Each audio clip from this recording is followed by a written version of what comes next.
Hey guys, Coach S here from Knockout Training Club, and today I have for you our fit tip of the month. So each month this year we're going to be bringing you a different fitness related tip. Sometimes it'll be on form or something to do with training. And today's tip for January is all about core tension. So the thing that people have a tendency to forget is that your core, your midsection, is what connects your lower and your upper body.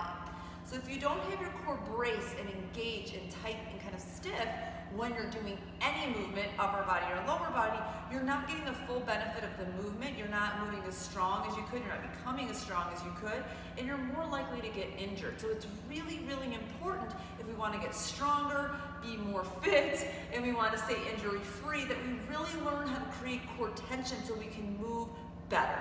Okay, so what we're going to start with is just kind of showing you what that means. So I'm going to lay on my back, and I want to learn how to brace, how to bring my rib cage to my hips. Okay, now back in the day, a lot of times we talked about like tucking our tailbone under, pushing our low back to the ground, which is fine, but I want you to think about controlling your rib cage. A lot of times we have a tendency to stick our rib cage out, flare it open, and then we don't engage our abs, and our low back can be more susceptible to injury. So what we want to do is take a nice strong exhale through our mouth and pull our rib cage down, shortening this area between the ribs and the hips, and that in turn will flatten the back against the floor.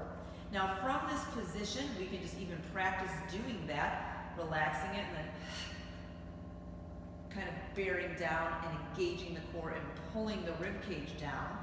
The next thing we want to do is add a little bit of movement to it and see if we can control that and keep that engaged as we bring our arms overhead, as we introduce movement. So I'm going to start by having my hands up, palms facing each other, fingertips pointing towards the ceiling, and I am going to exhale and bring my arms overhead.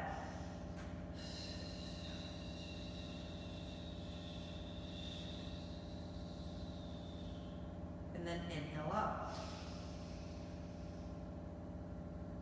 And again, exhale.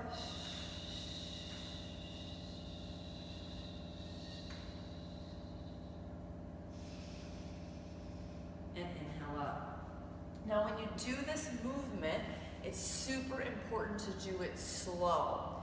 Take your time exhaling and get all of that air out of your lungs. It's also super important that you make sure your back stays in contact with the floor, which for some of us may mean that we don't get to bring our arms all the way back, and that's okay. The important thing, the thing we're trying to focus on is keeping the ribcage down and keeping the back in contact with the floor.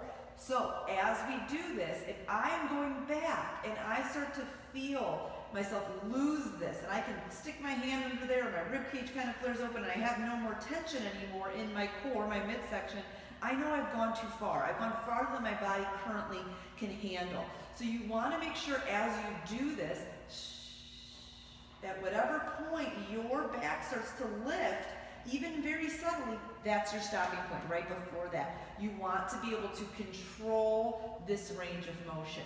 Okay, so again, to synchronize it, you want to exhale as you bring the arms overhead and inhale as you bring them back up. So you're going to want to practice that and master that without weight first. And then the next thing we can do is introduce load. So I'm going to use a kettlebell to do this. And we often do this in class. So we don't use anything that's super, super heavy, but just enough to add a little resistance and load to this to make this more challenging once we've mastered it without any load. So I'm going to get my body in the same position and bring my kettlebell with me. Okay, I'm holding the kettlebell, the horns at the bottom of the kettlebell pointing behind me. I'm going to get my ribcage down first, making sure my back is flat against the floor. I'm going to exhale down.